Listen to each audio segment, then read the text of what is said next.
إن الحمد لله نحمده ونستعينه ونستغفره ونعوذ بالله من شرور أنفسنا ومن سيئات أعمالنا من يهده الله فلا مضل له ومن يضلله فلا هادي له وأشهد أن لا إله إلا الله وحده لا شريك له وأشهد أن محمدا عبده ورسوله أما بعد فإن خير الحديث كتاب الله وخير الهدي هدي محمد صلى الله تعالى عليه وسلم وشر الأمور محدثاتها وكل محدثة بدعة وكل بدعة ضلالة وكل ضلالة في النار رب اشرح لي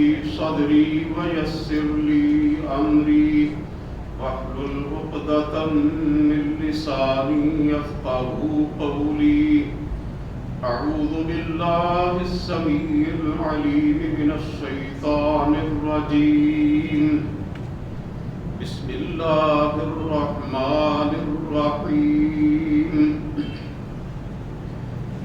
ما كان محمد أبا أحد من رجالكم ولكن رسول الله وخاتم النبيين وكان الله بكل شيء عليما.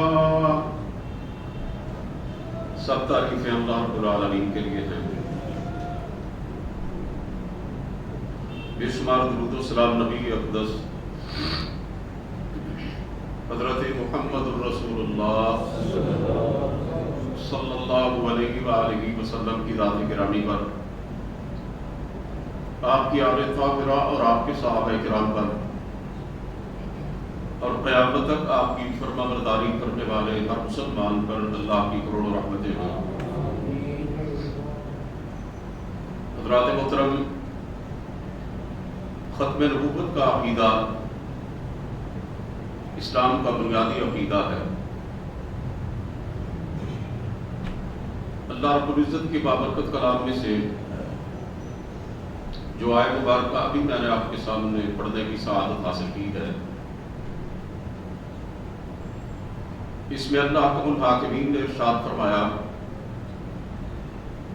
ما کان محمد ابا احد من رجالکم ولکن رسول اللہ وخاتم النبیین. کہ ہمارے پیارے پیغمبر علیہ السلام تو مردوں میں سے کسی کے باپ نہیں ہیں، بلکہ اللہ کے رسول اور اللہ کے آخری نبی ہیں. قرآن کریم کی آیت مبارکہ واضح طور پر اس بات کا اعلان کر رہی ہے کہ سرکار دو عالم صلی اللہ علیہ وسلم کے بعد قیامت تک کوئی نبی نہیں آ سکتا، اور اگر کوئی شخص آپ صلی اللہ علیہ وسلم کے بعد کسی اور نبی اور رسول کو مانتا ہے تو وہ بے ایمان ہے، کافر ہے، اور اسلام سے اس کا کوئی تعلق نہیں ہے. بعض لوگ یہ کہتے ہیں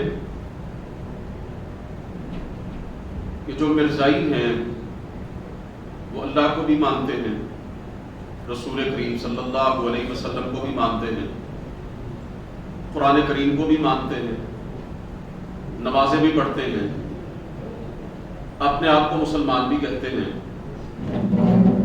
تو اگر وہ ایک بات کو نہیں مانتے کہ اللہ کے رسول کو آخری نبی نہیں سمجھتے اور مرزا غلام احمد قادیانی کو بھی نبی مانتے ہیں، تو اس ایک چیز سے کیا فرق پڑتا ہے؟ حالانکہ حقیقی بات یہ ہے کہ جو شخص سرکار دو عالم صلی اللہ علیہ وسلم کو اللہ کا آخری نبی نہیں مانتا، وہ پورے کے پورے دین کا ہی انکار کرتا۔ اس لیے کہ اللہ تعالیٰ نے ارشاد فرمایا اليوم اکملت لکم دینکم واتممت علیکم نعمتی ورضیت لکم الاسلام دینا۔ حجۃ الوداع کے موقع پر یہ آیت مبارکہ نازل ہوئی۔ ارشاد ہوتا ہے کہ آج کے دن ہم نے تمہارے لیے تمہارا دین مکمل کر دیا، وَأَتْمَمْتُ عَلَيْكُمْ نِعْمَتِي، اور تم پر اپنی نعمت پوری کر دی، وَرَضِيتُ لَكُمُ الْإِسْلَامَ دِينًا، اور اس بات کو پسند کر لیا کہ تمہارا دین اسلام ہے۔ یہ آیت مبارکہ صاف طور پر بتلا رہی ہے کہ سرکار دو عالم صلی اللہ علیہ وسلم پر اللہ تعالیٰ نے اپنے دین کو پورا کر دیا۔ تو جب دین پورا ہو گیا، نعمت پوری ہو گئی، دین کا اتمام ہو گیا، تو پھر کسی اور نبی اور رسول کی ضرورت باقی نہیں رہ گئی۔ اور جو شخص یہ مانتا ہے کہ نبوت اور رسالت ختم نہیں ہوئی اور کوئی اور نبی بھی آ سکتا ہے، گویا وہ بالواسطہ یہ اعلان کر رہا ہے کہ دین مکمل نہیں، اللہ تعالیٰ کا فرمان جھوٹا ہے، معاذ اللہ، دین ناقص ہے، اور آپ صلی اللہ علیہ وسلم کے بعد بھی کسی اور نبی اور رسول کی ضرورت ہے۔ تو آپ کا کیا خیال ہے؟ جو شخص دین اسلام کو نامکمل کہے، ناقص کہے، اور یہ دعویٰ کرے کہ دین ابھی پورا نہیں ہوا، تو آپ اس شخص کو دیندار کیسے قرار دے سکتے ہیں؟ وہ یہ بھی اعلان کرتا ہو بالواسطہ طور پر کہ مسلمان ادھورے دین کو مانتے، ہمارا دین پورا ہے، گویا اس طرح وہ رسول کریم صلی اللہ علیہ وسلم کی نبوت اور رسالت کو بھی ناتمام سمجھتا ہے اور ناقص سمجھتا ہے۔ گویا وہ یہ بھی اعلان کرتا ہے کہ رسول کریم صلی اللہ علیہ وسلم نے اللہ تعالیٰ کا دین بلا کم و کاست لوگوں تک نہیں پہنچایا۔ عقیدہ ختم نبوت قرآن کریم کی 100 سے زیادہ آیات سے ثابت ہوتا ہے، اور رسول کریم صلی اللہ علیہ وسلم کی 200 سے زیادہ احادیث سے ثابت ہوتا ہے۔ ابھی میں نے آپ کے سامنے جو آیت مبارکہ پڑھی ہے، اس میں کیا الفاظ آئے ہیں؟ خاتم النبیین کے الفاظ، کہ نبیوں کے سلسلے پر مہر لگانے والے، جیسے کوئی خط لکھا جاتا ہے اور اس کو لفافے میں بند کر کے اوپر سیل لگا دی جاتی ہے، سٹیمپ لگا دی جاتی ہے کہ اب اس لفافے کے اندر کوئی اور چیز نہیں رکھی جا سکتی، اسی طرح خاتم عربی میں مہر کو کہا جاتا ہے کہ اللہ کے رسول صلی اللہ علیہ وسلم نبیوں کی مہر ہے، نبوت اور رسالت کے سلسلے کو ختم کرنے والے ہیں، اور اللہ کے آخری نبی اور رسول ہیں۔ ایسے ہی قرآن کریم میں سورہ بقرہ میں تقریباً قرآن کریم کے آغاز میں اللہ تعالیٰ نے فرمایا وَالَّذِينَ يُؤْمِنُونَ بِمَا أُنزِلَ إِلَيْكَ وَمَا أُنزِلَ مِن قَبْلِكَ، کہ متقی وہ ہیں اور قرآن کریم سے حقیقی فائدہ اٹھانے والے وہ ہیں کہ جو نماز قائم کرتے ہیں، اور اے نبی جو آپ پر اتارا گیا اس کو بھی مانتے ہیں، یعنی قرآن کریم، اور جو کتابیں آپ سے پہلے اتاری گئیں ان پر بھی ایمان رکھتے ہیں۔ اب اللہ تعالیٰ نے اس آیت کے اندر یہ نہیں فرمایا کہ وَمَا أُنزِلَ مِن بَعْدِكَ، کہ وہ ان کتابوں کو بھی مانتے ہیں جو آپ کے بعد ہیں، جب پہلے کا ذکر ہے اور موجودہ کتاب کا ذکر ہے بعد کی کسی کتاب کا تذکرہ ہی نہیں ہے. جب قرآن کریم کے بعد کوئی کتاب نہیں ہے تو آمنہ کے لال کے بعد کوئی نبی کیسے ہو سکتا ہے؟ حضرات محترم، رسول کریم صلی اللہ علیہ وسلم نے بالکل واضح اور باشگاف الفاظ میں یہ بات ارشاد فرما دی کہ میرے بعد کوئی نبی قیامت تک نہیں آ سکتا. فرمایا ان الرسالۃ والنبوۃ قد انقطعت، نبوت ختم ہو گئی، رسالت مکمل ہو گئی. فلا نبی بعدی ولا رسول بعدی، نہ میرے بعد کوئی نبی ہے اور نہ میرے بعد کوئی رسول ہے. اسی طرح آپ صلی اللہ علیہ وسلم نے فرمایا میری امت میں 30 کذاب پیدا ہوں گے، 30 جھوٹے پیدا ہوں گے.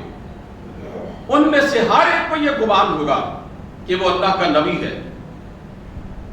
فرمایا حالانکہ میرے بعد کوئی نبی آ ہی نہیں سکتا، وہ سارے کے سارے دجال ہیں. اسی طرح رسول کریم صلی اللہ علیہ وسلم نے بڑے عام فہم آسان سے انداز میں ختم نبوت کے تصور کو سمجھایا. فرمایا میری اور پہلے نبیوں کی مثال ایسے ہے کہ جیسے کسی شخص نے ایک بڑا خوبصورت محل بنایا، لوگ اس محل کے ارد گرد چل کر اس کو دیکھتے ہیں، اس کی خوبصورتی پر تعجب کرتے ہیں، لیکن ایک اینٹ کی جگہ اس شخص نے خالی چھوڑ دی. دیکھنے والے اس عمارت کی تعریف بھی کرتے ہیں اور ساتھ یہ بھی کہتے ہیں کہ اگر ایک اینٹ یہ جو خالی ہے یہ بھی لگ جائے تو اس عمارت کے اندر جو کمی ہے وہ پوری ہو جائے. یہ عمارت اپنے حسن و جمال کے اتمام کو پہنچ جائے.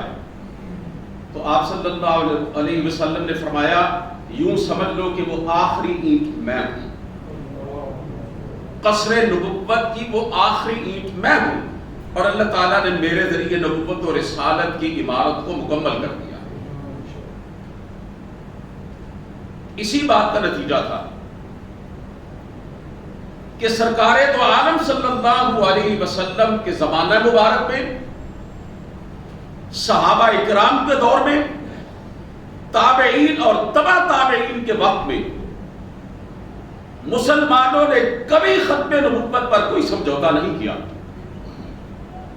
اور الحمدللہ امت مسلمہ کی تاریخ موجودہ دور کے اندر بھی اہل اسلام کا طریقہ اور رویہ اس حوالے سے یہی بتلا رہا ہے کہ قیامت آ جائے گی لیکن سرکار دو عالم صلی اللہ علیہ وسلم کے ماننے والے، آپ کے دیوانے اور پروانے ختم نبوت پر اپنی جانیں قربان کر سکتے ہیں لیکن اس میں کوئی کمزوری دکھانے کے لیے تیار نہیں ہو سکتے. دور صحابہ میں سب سے خون ریز جنگ لڑی گئی جنگ یمامہ. یہ اس شخص کے خلاف لڑی گئی تھی کہ جس نے آپ صلی اللہ علیہ وسلم کی حیات مبارکہ میں ہی نبوت کا دعویٰ کیا، مسیلمہ کذاب. اس کا ایک سفیر رسول کریم صلی اللہ علیہ وسلم کے پاس آیا. آپ نے اس سے کہا کیا تم یہ گواہی دیتے ہو کہ میں اللہ کا رسول ہوں؟ اس بدبخت نے کہا کیا آپ یہ گواہی دیتے ہیں کہ مسیلمہ کذاب اللہ کا رسول ہے؟ آپ صلی اللہ علیہ وسلم نے اس سے کہا اگر دنیا میں سفیروں کو قتل کرنے کی اجازت ہوتی تو اللہ کی قسم میں تیری گردن اڑا دوں. یعنی غور کیجئے کہ نبی کائنات علیہ الصلوۃ والسلام کے سامنے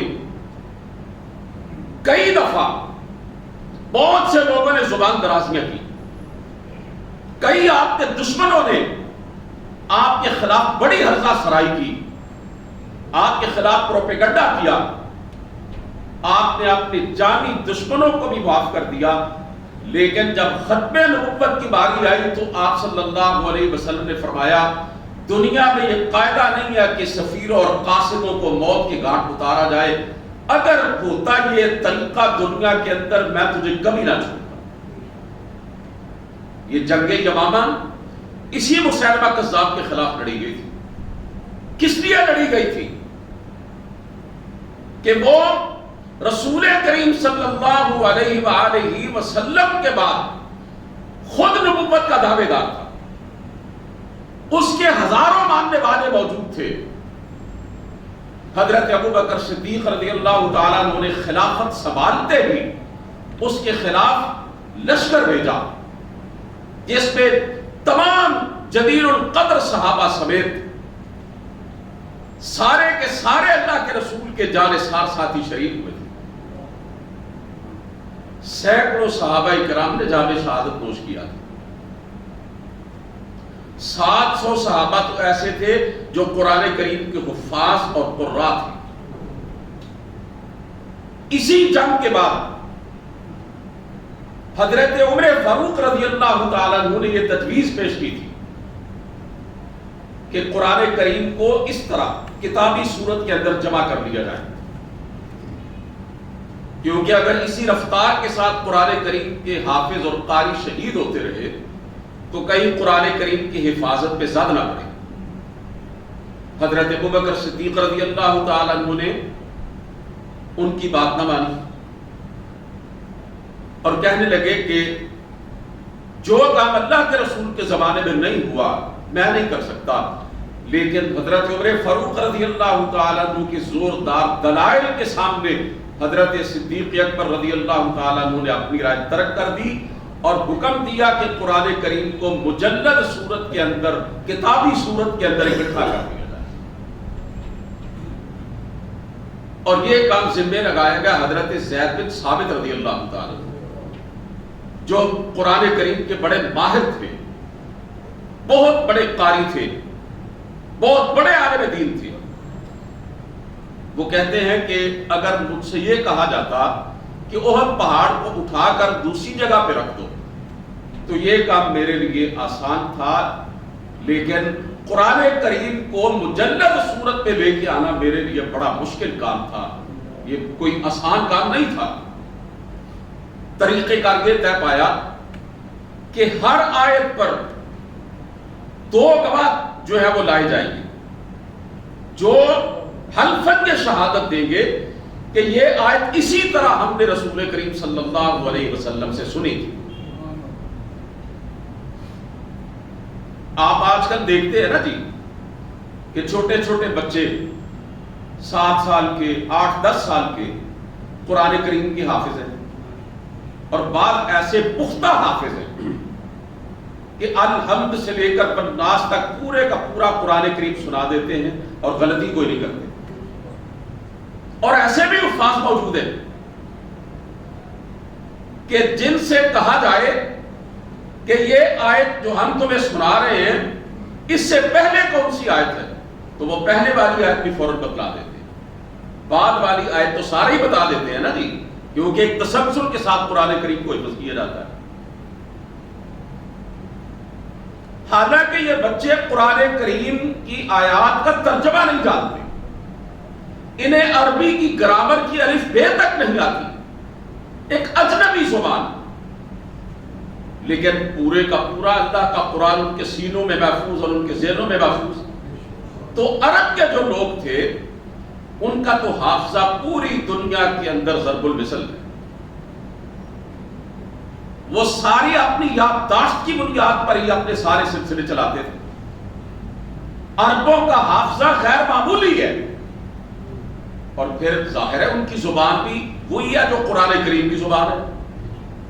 تو صحابہ کرام جو تھے، آپ یہ سوچیں کہ آج کے دور کے ہمارے بچے جو عربی کی ابجد سے بھی واقف نہیں ہیں، وہ قرآن کریم کو اتنے اچھے طریقے سے یاد کیے ہوئے ہیں، تو صحابہ کرام جن کی زبان ہی عربی تھی اور جن کو اللہ تعالیٰ نے غیر معمولی یادداشت عطا فرمائی تھی، انہوں نے قرآن کریم کو کس طرح یاد کیا ہوگا یہ سمجھنا کوئی مشکل نہیں ہے۔ سینکڑوں صحابہ کرام رسول کریم صلی اللہ علیہ وسلم کے دور مبارک میں قرآن کریم کے حافظ تھے، صحابیات حافظہ تھی۔ میں نے ابھی بتلایا کہ 700 صحابہ تو جنگ یمامہ میں مسیلمہ کذاب کی فوجوں سے لڑتے ہوئے شہید ہوئے تھے۔ تو یہ طے پایا کہ ایک ایک آیت پہ 2 گواہ طلب کیے جائیں گے۔ ساری آیتوں پر دو دو گواہ مل گئے. ایک آیت قرآن کریم کی ایسی تھی کہ جس پر کوئی گواہ نہیں مل رہا تھا جو یہ کہہ سکے کہ یہ آیت میں نے اللہ کے رسول صلی اللہ علیہ وسلم کی زبان مبارک سے اسی طرح سنی ہے. حضرت ابوبکر صدیق رضی اللہ تعالیٰ عنہ نے مسجد نبوی میں صحابہ کرام کو جمع کیا, معاملہ ان کے سامنے رکھا اور کہا کہ یہ ایک آیت ہے. اس آیت کو پڑھا اور بتلایا کہ اس میں کوئی گواہ نہیں مل رہا. کیا مجمع میں کوئی ایسا بندہ ہے جو اس بات کی شہادت دے کہ اس نے یہ آیت اسی زبان سے انہی الفاظ میں سنی ہے جس زبان پہ اللہ نے قرآن کریم کو جاری کیا اور جس دل میں قرآن کریم کو اللہ نے محفوظ کیا, جس پہ اللہ نے اپنے کلام پاک کو اتارا. سرور کائنات علیہ الصلوۃ والسلام. پورے مجمع میں سے فقط ایک صحابی کھڑے ہوئے, حضرت خزیمہ رضی اللہ تعالی. اب یہ مسئلہ آ گیا کہ یہ تو ایک گواہی ہوئی نا, کیا کوئی دوسرا گواہ موجود ہے؟ صحابہ کرام کے مجمع پر سکوت طاری تھا, کوئی نہیں اٹھا, مسئلہ حل نہیں ہو رہا تھا. ایک صحابی نے اٹھ کے کہا کہ دوسرے گواہ کی ضرورت ہی نہیں, اسی ایک خزیمہ رضی اللہ تعالیٰ عنہ کی گواہی ہی کافی ہے. اور اس نے سبب بتلایا کہ تمہیں یاد نہیں کہ ایک دفعہ رسول کریم صلی اللہ علیہ وسلم نے ایک آدمی سے اونٹ کا سودا کیا, قیمت طے پا گئی اور آپ صلی اللہ علیہ وسلم نے اس آدمی سے کہا کہ آپ چلو میرے ساتھ, میرے گھر تک ذرا میرے ہم رکاب ہو جاؤ, میں تمہیں اس اونٹ کی قیمت دیتا ہوں. آپ صلی اللہ علیہ وسلم آگے آگے جا رہے ہیں, وہ شخص آپ کے پیچھے پیچھے اونٹ پکڑے چل رہا. راستے میں ایک آدمی نے اسے روک کر کہا میرے ہاتھ اونٹ بیچنا چاہتے ہو؟ اس نے کہا ہاں بیچ دوں گا. آپ صلی اللہ علیہ وسلم نے کہا اللہ کے بندے یہ اونٹ تو میرے ہاتھ بیچ چکا ہے, تو مجھ سے سودا طے کر چکا ہے. لوگ کچھ اکٹھے ہو گئے. وہ شخص کہنے لگا جی گواہ لائیے کوئی. اب اس وقت رسول کریم صلی اللہ علیہ وسلم اور اس آدمی کے علاوہ کوئی تیسرا بندہ موجود نہیں تھا, کسی نے سودے کو طے پاتے ہوئے دیکھا نہیں تھا. اس نے کہا گواہ پیش کیجیے. آپ صلی اللہ علیہ وسلم خاموش ہوئے, کچھ سوچ میں پڑ گئے. وہاں جو لوگ اس دوران جمع ہو چکے تھے ان میں حضرت خزیمہ رضی اللہ تعالیٰ عنہ بھی تھے, اور انہوں نے کہا جی میں گواہی دیتا ہوں اس بندے نے یہ اونٹ اتنی قیمت پر اللہ کے رسول کو فروخت کیا. معاملہ ختم ہو گیا, گواہ مل گیا. رسول کریم صلی اللہ علیہ وسلم کا حسن اخلاق دیکھیے, آپ کا ذرا رویہ دیکھیے گا. اس شخص نے آپ سے بدعہدی بھی کی تھی, اس نے آپ صلی اللہ علیہ وسلم کو پریشان بھی کیا تھا, لیکن آپ نے پھر بھی جو قیمت اس سے طے کی تھی اس سے زیادہ اس کو دے دی. اسی کو رحمت للعالمین کہا جاتا ہے. وہ شخص چلا گیا. بعد میں آپ نے حضرت خزیمہ رضی اللہ تعالیٰ عنہ سے پوچھا کہ بھئی جب یہ سودا طے ہوا تھا تم تو وہاں موجود ہی نہیں تھے, گواہی کیسے دی تم نے؟ کہنے لگا اللہ کے رسول آپ کی زبان مبارک پر اعتماد کرتے ہوئے ہم نے رب کو مانا, جنت کو مانا, دوزخ کو مانا, فرشتوں کو مانا, قیامت کے دن کو مانا. آپ نے جو کچھ کہا ہم نے آنکھیں بند کر کے اس کو تسلیم کیا. یا رسول اللہ اتنے بڑے بڑے عظیم معاملات میں ہم یہ عقیدہ رکھتے ہیں آپ کی زبان مبارک سے کوئی غلط بات نکل ہی نہیں سکتی. آپ نے جو کچھ کہا ہم نے اس کی گواہی دی. آقا ایک اونٹ کے معاملے میں تھوڑے سے پیسوں کے حوالے سے آپ کی زبان مبارک سے جھوٹ کیسے نکل سکتا ہے؟ میں نے اپنے ایمان کی بنیاد پر گواہی دی. رسول کریم صلی اللہ علیہ وسلم نے خوش ہو کر فرمایا, صحابہ کے مجمع کے اندر یہ اعلان کیا ہر آدمی کی گواہی ایک آدمی کی گواہی ہے, آج کے بعد خزیمہ کی گواہی 2 آدمیوں کے برابر. صحابہ کرام کے مجمع میں یہ واقعہ سنا دیا گیا اور کہا گیا جس آیت کے بارے میں ایک گواہ ملا خزیمہ، دوسرا مل نہیں رہا، دوسرے کی ضرورت ہی نہیں ہے، اس اکیلے کی گواہی کو اللہ کے رسول نے 2 کے برابر قرار دیا تھا، اس ایک آخری آیت کے بارے میں بھی اس طرح 2 گواہیاں مکمل ہو گئی اور یوں قرآن کریم کتابی صورت کے اندر جمع ہو گیا اور اکٹھا ہو گیا۔ حضرات محترم، عرض یہ کرنا چاہتا ہوں کہ ختم نبوت کا عقیدہ یہ بنیادی عقیدہ ہے، یہ فروعی بات نہیں ہے، یہ ایسا عقیدہ نہیں کہ جس میں کوئی کمپرومائز کیا جا سکے، بلکہ میں یہ کہنا چاہتا ہوں کہ یہ کفر اور اسلام کے درمیان حد فاصل ہے۔ حضرت صدیق اکبر رضی اللہ تعالیٰ عنہ نے مرتدین کے خلاف جنگ کی تھی، منکرین زکات کے خلاف جنگ کی تھی، بالکل اسی طرح جھوٹے نبیوں کے خلاف حضرت ابو بکر صدیق رضی اللہ تعالیٰ عنہ نے جہاد کیا تھا۔ یہ طرز عمل حضرت صدیق اکبر اور صحابہ کرام کا یہ طریقہ اس بات کو ثابت کرتا ہے کہ ختم نبوت کے عقیدے کے تحفظ کے لیے اگر مسلمانوں کو اپنی جانوں کے نذرانے بھی پیش کرنا پڑے تو اس سے بھی گریز نہیں کریں گے۔ اور الحمدللہ آج کے دور کا بے عمر اور بدعمل مسلمان بھی ختم نبوت کے تحفظ کے لیے اپنے خون کا آخری قطرہ تک بہانے کے لیے تیار ہے۔ ہمارے بر صغیر پاک و ہند میں یہ مرزائیوں اور قادیانیوں کا فتنہ رونما ہوا، پچھلی صدی کی بات۔ قادیان ایک چھوٹا سا قصبہ، وہاں پر ایک شخص مرزا غلام احمد قادیانی نے نبوت کا دعویٰ کیا تھا۔ یہ جاہل آدمی، پڑھا لکھا، عالم بھی تھا، عیسائیوں کے خلاف اس نے مناظرے بھی کیے اور جیتے، آریاؤں کے خلاف اس نے مناظرے کیے، اسلام کا ایک بڑا مبلغ تھا، لیکن جسے اللہ گمراہ چھوڑ دے اسے ہدایت کون دے؟ انگریزوں نے اسے پان چڑھائی، مسلمانوں کے اندر تفرقہ کھڑا کرنے کے لیے اور مسلمانوں کے دلوں کے اندر ختم نبوت کے عقیدے کو کمزور کرنے کے لیے انگریزوں نے اس سے کہا کہ تم نبوت کا دعویٰ کر دو۔ اس نے پھر جھوٹی نبوت کا دعویٰ کیا، انگریزوں کے مشن کو آگے بڑھایا،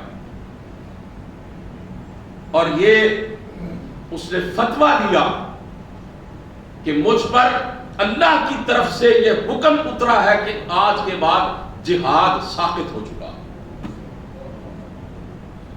میں اللہ کا نبی ہوں معاذ اللہ، نقل کفر نباشد۔ اس نے کہا جہاد ختم ہو چکا، اور انگریز کیا چاہتا تھا کہ جہاد جو ہے اس پہ پابندی لگ جائے۔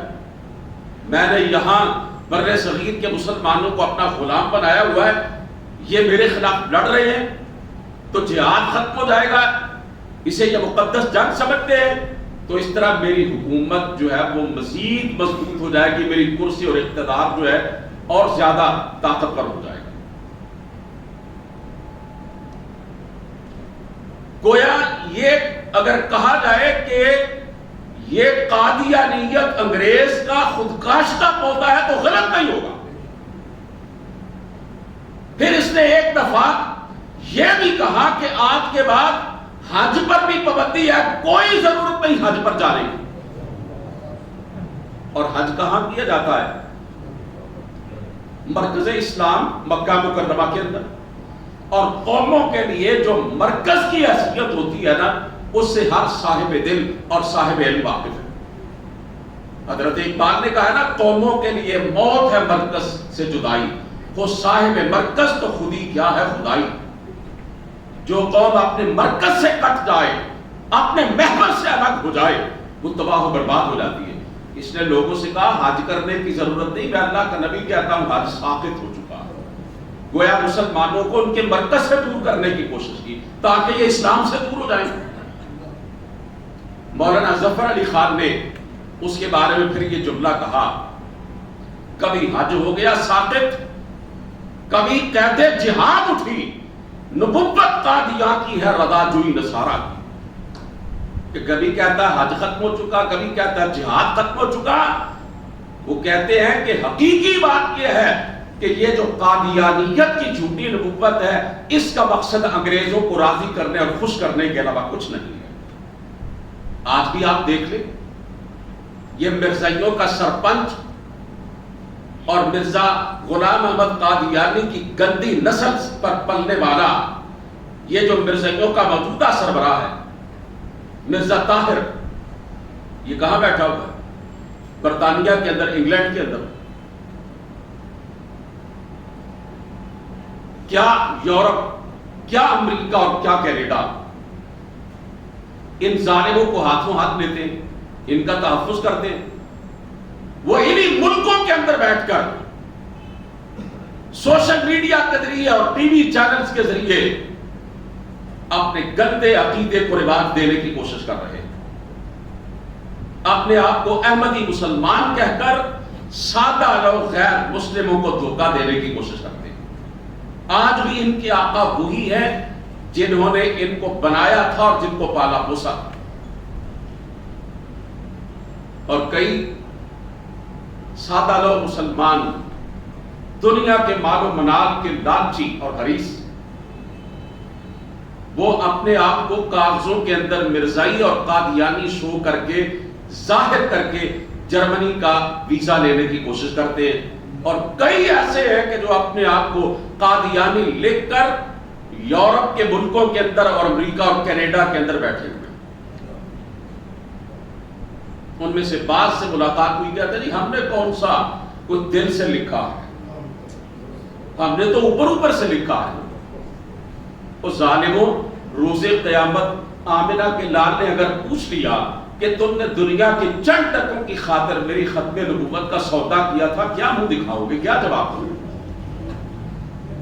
ایک مسلمان اوپر اوپر سے ظاہری طور پر سرکار دو عالم صلی اللہ علیہ وسلم کی ختم نبوت کا اقرار کرنا تو دور کی بات، میں سمجھتا ہوں جس کے دل میں ایمان کی رتی بھی موجود ہے، وہ ختم نبوت کے حوالے سے یہ سمجھوتا بھی نہیں کر سکتا کہ اس کے دل میں تصور بھی آ جائے کہ اللہ کے رسول کے بعد کوئی اور نبی ہو سکتا ہے اور میں اس کو مان سکتا ہوں۔ حضرت اقبال نے یہ کہا تھا، وہ نبوت ہے مسلمان کے لیے برگ حشیش جس نبوت میں نہ ہو شوکت و حشمت کا بیان۔ کہا کہ یہ قادیانی جھوٹے ہیں، یہ مرزا غلام احمد قادیانی کذاب ہے، اس نے یہ جو کہا نا کہ جہاد کا خاتمہ ہو چکا ہے۔ وہ کہتے ہیں جس نبوت کے اندر جہاد نہیں ہے اور جس نبی کی شریعت میں جہاد کا تصور نہیں ہے، یہی اس بات کی علامت ہے کہ وہ جھوٹا ہے، اور ایسی نبوت جو ہے اس میں کوئی صداقت موجود نہیں۔ پھر ان سے پوچھا گیا کہ یہ آج کل کے نوجوان خاص طور پر پڑھے لکھے یہ بڑی تیزی سے قادیانی ہو رہے ہیں، مرزائیت قبول کر رہے ہیں۔ انہوں نے پنجابی میں کہا قادیانی نوکری بھی دے دینے تے چھوکری بھی دے دینے تے نوجوانوں کو ہو کی چاہیے۔ پڑھے لکھے نوجوانوں کو قابو کر کے انہیں دنیا کے مال و منال کا لالچ دیتے ہیں، اپنی بیٹیاں پیش کرتے ہیں، ان سے نکاح کرواتے ہیں، اور اس انداز کے ساتھ وہ مسلمانوں کے بچوں کو گمراہ کرنے کے لیے پوری مہم چلا رہے ہیں، اور امریکہ اور یورپ اور اسرائیل تک سے ان کو پیسہ آتا ہے اپنی مذموم کارروائیوں کو آگے بڑھانے کے لیے۔ اور آپ الحمدللہ اس ملک کے باسی ہیں، بڑے فخر سے آپ یہ کہہ سکتے ہیں کہ ہم دنیا کے اس ملک کے باشندے ہیں جنہوں نے ختم نبوت کے ڈاکوؤں کو غیر مسلم اور کافر قرار دلوایا۔ یہ گفتگو آج میں آپ کے سامنے اس پس منظر میں اس لیے کر رہا ہوں، آج ستمبر کی 1 تاریخ ہے، اور 7 ستمبر 1974 عیسوی کا دن ہماری قومی تاریخ کے اندر وہ یادگار دن ہے جب ان خبیثوں اور ذلیلوں کو اقلیت قرار دیا گیا تھا قانونی طور پر۔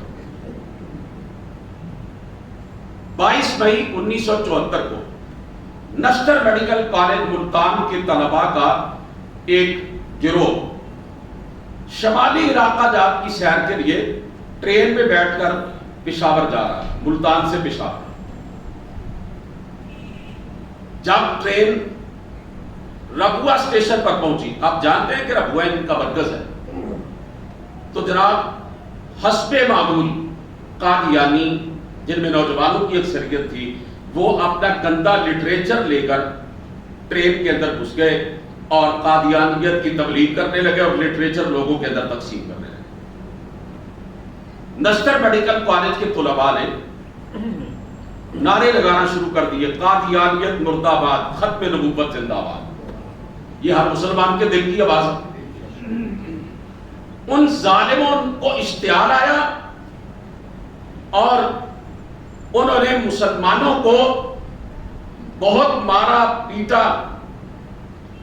یہ ربوے کے قریب کا جو اسٹیشن تھا اس کا انچارج قادیانی تھا، مرزائی تھا، اس نے وہ ڈبے پر نشان لگا دیا تھا، گاڑی وہاں رکی۔ کیا پستول، کیا خنجر، کیا چاقو، کیا اس دور میں جو بھی ان کے پاس دستیاب ہوا وہ سب کچھ لے کر آ گئے اور ان مسلمان طلباء کو مار مار کر انہوں نے لہو لہان کر دیا۔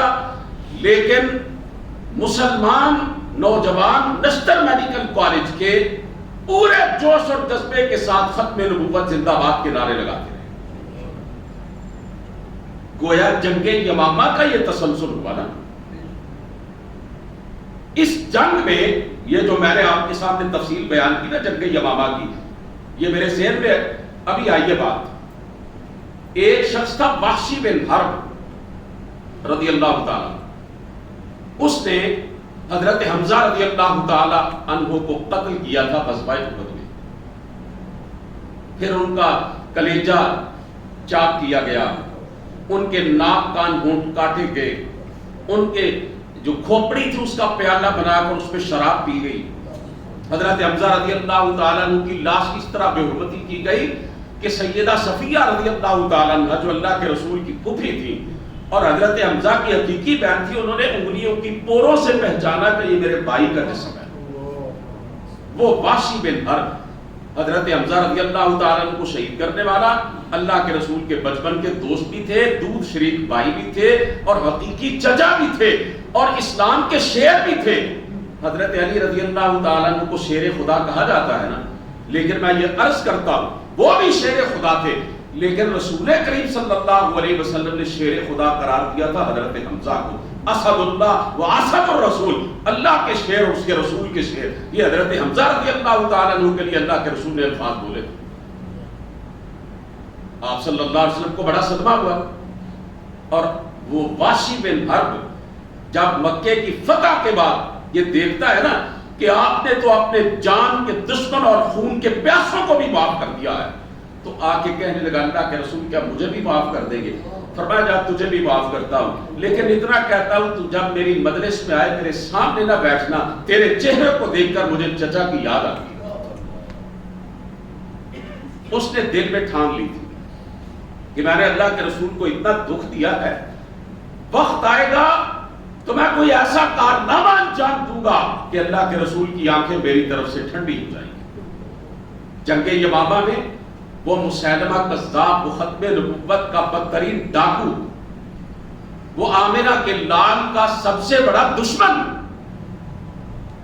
اسے حضرت وحشی بن حرب نے قتل کیا تھا رضی اللہ تعالیٰ عنہ، اور وہ فخر کرتا تھا اگر نبی کے سب سے پیارے کو میں نے شہید کیا، آج میں نے نبی کے سب سے بڑے دشمن کو جہنم رسید کر کے پلڑا برابر کر دیا۔ یہ بڑا ایمان افروز واقعہ ہے ختم نبوت کے حوالے سے۔ بارہ جنگ یمامہ میں صحابہ کرام نے جام شہادت نوش کیا، ان کی لاشیں کٹی پھٹی میدان جنگ میں پڑی، بے شمار زخمی ہوئے۔ انہی صحابہ کی سنت کو تازہ کرتے ہوئے نشتر میڈیکل کالج ملتان کے طلباء نے بھی مرزائیوں کے بدترین تشدد کو برداشت کیا، لیکن ختم نبوت پر آنچ نہیں آنے دیا۔ انہی طلباء کے اندر آپ کے شہر کے وہ ڈاکٹر ارباب عالم صاحب بھی تھے، ان طلباء کے قافلے میں شامل تھے. انہوں نے مجھے ایک دفعہ اپنے کلینک پر بلا کر وہ سارے ایمان افروز واقعات سنائے تھے. یہ ایک سعادت ہے ان کے لیے، میں سمجھتا ہوں. اب حضرات محترم ایسا ہوا کہ جب یہ ٹرین فیصل آباد پہنچی اور خبر پہلے ہی مسلمانوں کو مل چکی تھی، فیصل آباد کے بڑے لوگ ہزاروں کی تعداد میں ریلوے اسٹیشن پر پہنچے طلباء کا استقبال کرنے، شدت جذبات سے رونے لگے، اور پھر ایک تحریک پھیلی قادیانیوں کے خلاف. ختم نبوت کے حوالے سے ایک نیا جوش اور بلبلہ پیدا ہوا، مظاہرے ہونے لگے، جلوس نکلنے لگے، لاٹھی چارج ہوا، آنسو گیس چلی، ہزاروں ختم نبوت کے محافظوں کو جیلوں میں ڈال دیا گیا. علماء اکٹھے ہوئے اور ختم نبوت کے مسئلے پر تمام مکاتب فکر کے جید علماء کرام اور رہنماؤں نے سر جوڑ کر یہ فیصلہ کیا کہ اب اس تحریک کو منطقی نتیجے پر پہنچانا، اس کو مات نہیں پڑنے دینا. 14 جون کو ہڑتال کی کال دی گئی اور تاریخی ہڑتال ہوئی اس ملک کے اندر. ایسی ہڑتال پہلے شاید کبھی نہیں ہوئی تھی اور نہ بعد میں ہوئی. کراچی سے خیبر تک اور کوئٹہ سے لاہور تک مکمل شٹر ڈاؤن. اہل پاکستان نے ختم نبوت کے حوالے سے اپنے جذبات کا بھرپور اظہار کیا. پھر 30 جون کو مجلس عمل جو بنائی گئی تھی مختلف مکاتب فکر کے علماء کرام کی، ان کی کوششوں سے اپوزیشن نے، کہ جس کے اندر دینی جماعتیں موجود تھیں، انہوں نے ایک قرارداد پیش کی کہ مرزا غلام احمد قادیانی جھوٹی نبوت کا دعویٰ کرنے والا ہے، یہ اسلام کے بنیادی عقائد اور اعمال سے غداری کرنے والا ہے، مذاق اڑانے والا ہے. یہ مسلمہ بات ہے کہ یہ دائرہ اسلام سے خارج ہے. اپریل 1974 عیسوی کے رابطہ عالم اسلامی کے اس اجلاس کا بھی اسمبلی کی اس قرارداد میں حوالہ دیا گیا کہ جس میں رابطہ عالم اسلامی نے مکہ مکرمہ میں ہونے والے اجلاس میں کہا تھا کہ مرزائی اور قادیانی، ان کے جو دونوں گروپ ہیں قادیانی اور لاہوری، یہ دونوں دائرہ اسلام سے خارج ہیں اور ان کا دین سے کوئی تعلق نہیں ہے. اسی طرح اور بھی نکات اس پر اٹھائے گئے تھے. حضرات محترم اسمبلی میں اس پر بحث ہوئی اور کسی مسئلے پر آج تک نہ اتنے اجلاس ہوئے ہیں اور نہ اتنی لمبی کاروائی ہوئی ہے. 2 ماہ کے اندر 28 اجلاس اور 96 سیشن ہوئے اسمبلی کے اس مسئلے پر. اس وقت کا جو مرزائیوں کا سربراہ تھا مرزا ناصر احمد، اس کو بھی ایوان میں بلایا گیا. اس سے علماء نے سوالات کیے، جوابات نہ دے سکا، اور دیتا بھی کیسے کہ جھوٹ کے تو پاؤں ہوتے ہی نہیں ہیں. ان کے پاس تو کوئی ثبوت نام کی کوئی چیز ہی نہیں تھی، نہ ہو سکتی ہے. ناکام ہو گیا. لاہوری گروپ کا جو سربراہ تھا، اس بدبخت کا نام میرے ذہن سے نکل گیا ہے، اسے بھی اسمبلی میں بلایا گیا، کوئی جواب نہ دے سکا. اور میں سلام عقیدت پیش کرتا ہوں تمام ان رہنماؤں کو جنہوں نے اسمبلی کے اجلاس کے اندر ختم نبوت کے دفاع میں اپنے علم کا بھرپور مظاہرہ کیا اور دلائل کی روشنی میں قادیانیوں کے ان سارے سرپنچوں کو اور گروہوں کو انہوں نے لاجواب کر دیا. وہ سید داؤد غزنوی ہو، وہ مولانا شاہ احمد نورانی ہو، وہ کوئی اور ہو، ہم ان سب کو سر آنکھوں پر بٹھاتے ہیں. اللہ تعالیٰ ان کو جزائے خیر عطا فرمائے. تمام مکاتب فکر کے علماء کرام نے اس پر صاد کیا تھا اور اتفاق کیا تھا، کوئی کمزوری نہیں دکھائی. پھر فیصلہ کن مرحلہ آیا اور 7 ستمبر کو 4 بجے اسمبلی کا اجلاس بلایا گیا. 4:35 پر قادیانیوں کو غیر مسلم اقلیت قرار دے دیا گیا. یہ تاریخی لمحہ ہے اور تاریخی وقت ہے. اگلے جمعرات کو یہ 7 ستمبر ہے. چونکہ یہ مہینہ ہماری قومی تاریخ کے ایک انتہائی اہم اور یادگار وقت کی یاد دلاتا ہے، اس لیے میں نے اس پس منظر میں یہ چند باتیں آپ کی گوش گزار کی ہیں. میری آپ سے یہ درخواست ہے، اپنے بچوں کو ختم نبوت کے عقیدے سے آگاہ کیجیے. انہیں صرف یہ نہ بتلائیے لا الہ الا اللہ محمد الرسول اللہ صلی اللہ علیہ وسلم. بچے ہمارے جب بولنا شروع کرتے ہیں تو ہم یہ کلمہ سکھاتے ہیں نا جی، خوش ہوتے ہیں جب چھوٹے چھوٹے بچے توتلی زبانوں کے اندر اس کلمے کو دہراتے ہیں. انہیں اس کلمے کے ترجمے کے ساتھ یہ بھی بتلائیے ہمارے نبی حضرت محمد کریم علیہ السلام صرف اللہ کے رسول نہیں ہیں بلکہ اللہ کے آخری رسول ہیں. انہیں سمجھائیے کہ مسلمان ہونے کے لیے آپ کو اللہ کا آخری نبی ماننا لازم ہے. انہیں قرآن کریم کی یہ آیت سکھلائیے، الفاظ سے اور دلوں میں اتاریے، ما کان محمد ابا احد من رجالکم ولکن رسول اللہ و خاتم النبیین، کہ جس میں اللہ تعالیٰ فرما رہے ہیں کہ سرکار دو عالم صلی اللہ علیہ وسلم ہمارے نبی اور رسول ہی نہیں ہیں بلکہ ہم نے آپ کے سر اقدس پر ختم نبوت اور رسالت کا تاج رکھ دیا. ذرا اس مہینے کے اندر اپنی دکانوں پر کتبے لٹکا دیجئے، کچھ چارٹ سکے لگا دیجئے، کوئی سکنے بنوا کے اپنے وہ جو دکانیں ہیں اور آپ کے جو کاروباری مراکز ہیں ان کے دروازوں پر لگا دیجئے کہ اللہ کے رسول آخری نبی اور رسول ہے، اور جو بھی آپ کے بعد کسی اور نبی اور رسول کو مانتا ہے وہ پکا جہنمی ہے اور کافر ہے، اس کا دین اسلام سے دور کا بھی کوئی تعلق نہیں ہے. چلے ایک حدیث لکھ کے لٹکا دیجیے. اللہ کے رسول نے فرمایا انا خاتم النبیین لا نبی بعدی، میں اللہ کا آخری نبی ہوں، میرے بعد کوئی نبی نہیں. اور آپ نے یہ بات ارشاد فرمائی تھی ایک شخصیت کے بارے میں، لو کان بعدی نبی لکان عمر، اگر میرے بعد کوئی نبی ہوتا. یہ ایک مفروضہ ہے، سپوزیشن ہے. فرمایا میرے بعد کوئی نبی نہیں، اگر میرے بعد نبوت اور رسالت کا سلسلہ چلتا تو عمر بن خطاب نبی ہوتا. جب عمر بن خطاب نہیں ہے تو قادیان کا جھوٹا کذاب اور دجال نبی کیسے ہو سکتا؟ نبی کی تو شکل جو ہے اس کی صداقت کی گواہ ہوتی ہے. کئی واقعات ایسے ملتے ہیں ہمیں حدیث پاک میں کہ لوگ آئے اللہ کے رسول سے دین اسلام کے بارے میں سوالات کرنے کے لیے، سوالات کرنے کی نوبت ہی نہیں آئی، میرے نبی کے چہرے کو دیکھ کر کہنے لگے یہ چہرہ جھوٹے کا ہو سکتا ہی نہیں. یہودیوں کا سب سے بڑا عالم عبداللہ بن سلام رضی اللہ تعالی، مدینہ منورہ میں یہودیوں کی بڑی آبادی تھی. حضرت عبداللہ بن سلام اس وقت روئے زمین پر یہودیت کے سب سے بڑے عالم تھے، تورات انجیل کے سب سے بڑے ماہر تھے. اللہ کے رسول ہجرت کر کے وہاں پہنچے اور انہیں پتا چلا کہ ایک شخص آیا ہے جو اپنے آپ کو اللہ کا رسول کہتا ہے. چونکہ تورات اور انجیل کے جاننے والے تھے، انہیں معلوم تھا نبی کی خصوصیات کیا ہوتی ہیں.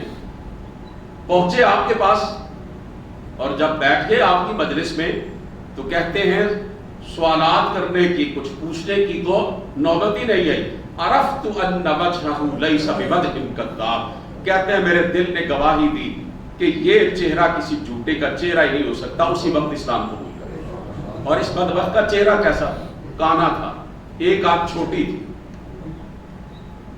اس کی ماں کا نام تھا کسیتی. نبیاں دی ماما دے نائٹ تھے ہم.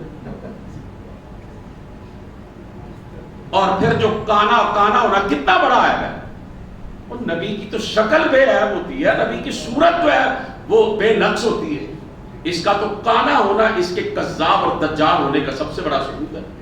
اور اس کا اپنا بیٹا کہتا ہے کہ میرے باپ کی عقل کیسی تھی، ایک جیب میں گڑ کے ڈھیلے رکھتا تھا، دوسری جیب میں استنجا کرنے کے لیے مٹی کے ڈھیلے رکھتا تھا. اور جب استنجا کرتا تھا کبھی مٹی سے کر لیتا، کبھی گڑ سے کر لیتا. اور جب کھاتا تھا کبھی مٹی کھا لیتا تھا، کبھی گڑ کھا لیتا تھا. پاؤں میں جوتا پہنتا تھا، کبھی دائیں یعنی جوتے کے اندر بایاں پاؤں اس طرح الٹ پہن لیتا تھا۔ حضرات محترم، میرے پاس وقت نہیں ہے ورنہ میں آپ کو اس خبیث اور اس لعنتی کے بارے میں ایسی ایسی باتیں بتاتا کہ آپ سن کر حیران رہ جائیں گے کہ اس سطح کے آدمی نے نبوت کا دعویٰ کر دیا۔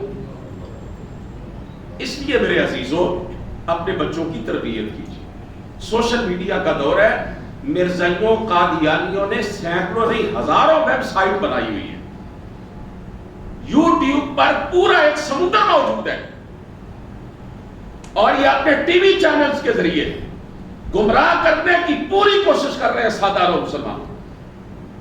میرے اپنے ایک دوست جو اسسٹنٹ ڈائریکٹر تھے نیشنل سیونگز میں، بڑا ذہین نوجوان تھا، مرزائی ہو گیا، ہم نے ایڑی چوٹی کا زور لگا دیا، اسے بڑا سمجھایا قرآن و سنت کی روشنی میں، لیکن ہدایت اس کی قسمت میں نہیں تھی، نہیں پلٹا۔